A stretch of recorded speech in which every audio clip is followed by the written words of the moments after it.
Excuse me, বয়ফ্রেন্ডের জন্য আর কত মন খারাপ করে বসে থাকবেন? দুনিয়ার সব বয়ফ্রেন্ডরাই না কোনো না কোনো সময় ছেড়ে চলেই যায়। কোনো বয়ফ্রেন্ড নিজের স্বামী হয়, কোনো বয়ফ্রেন্ড অন্যের স্বামী হয়।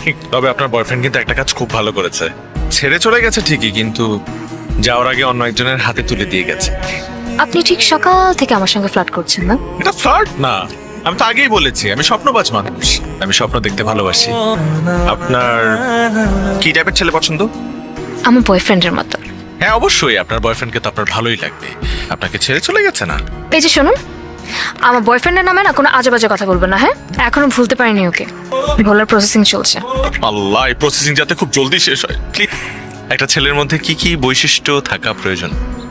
আমি এমন একজন মানুষকে চাই যে সারাদিন সবসময় আমাকে ভালোবাসবে, বাসলাম, সারাদিন আমাকে সময় দিবে, দিলাম। আমার যে কোনো আবদার পূরণ করার জন্য এক পায়ে দাঁড়িয়ে থাকবে।